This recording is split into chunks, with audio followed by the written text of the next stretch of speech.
So let's talk about batch processing. It's really the unsung hero of big data, you know? It's the powerful engine that works completely behind the scenes, crunching massive data sets when no one's even looking, generating all those reports and building search indexes. All right, let's jump right into a situation you might find yourself in. Imagine your app is a huge success. You've got 1 million users, which is awesome. But now it's time to generate a really complex monthly report. So, what do you think happens if you just try to run that massive query against your live production database right in the middle of the day?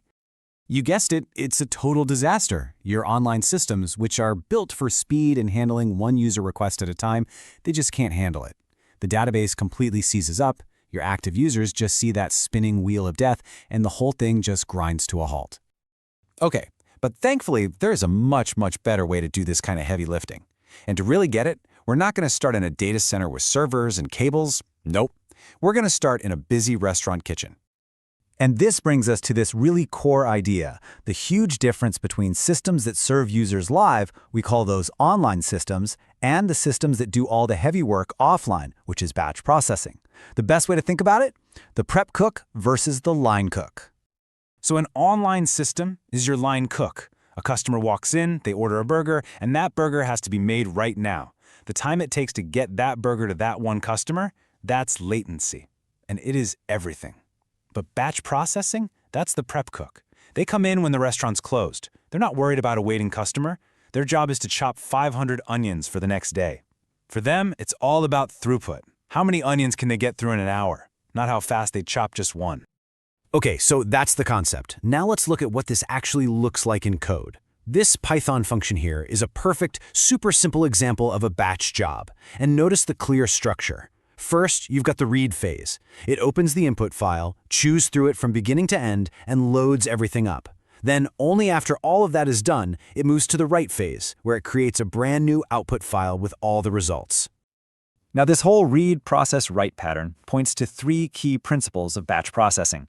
First, the input is bounded. This means it's a known, finished set of data, like all the log files from yesterday, not some endless stream of live events.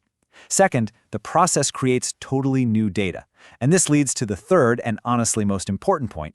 The original input data is treated as immutable. You never change it. This is a massive safety feature.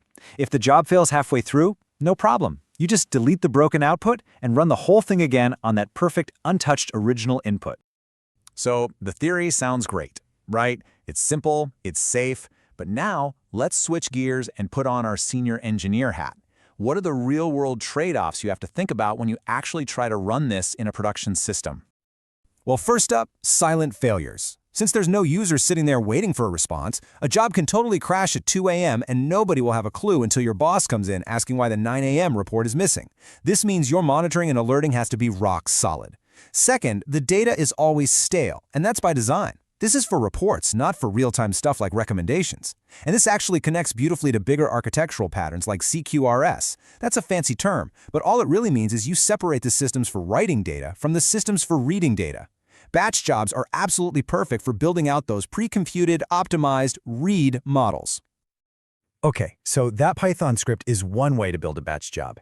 But this idea of chaining steps together, it's way older. It's actually fundamental to what's known as the Unix philosophy, which is all about building really powerful workflows out of simple, reusable tools. The absolute best analogy for this is Lego bricks. The whole idea is that each little program should do one thing and do it really well. You don't build a giant custom spaceship brick. No way. You take a simple engine brick, you snap it onto a wing brick, you add a cockpit brick, you build something complex by composing simple, standard parts. And this right here is that philosophy in action. Just look at this single line of code. It's going to process a huge web server log file to find the top 5 most frequent IP addresses. I know it looks a little dense, but it's really just a chain of those Lego bricks.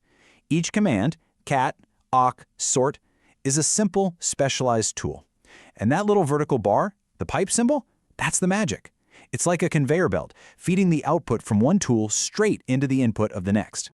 Let's just trace the data. First, cat just dumps the whole file onto the conveyor belt. That gets piped to awk, which acts as a filter, grabbing only the first column, the IP address.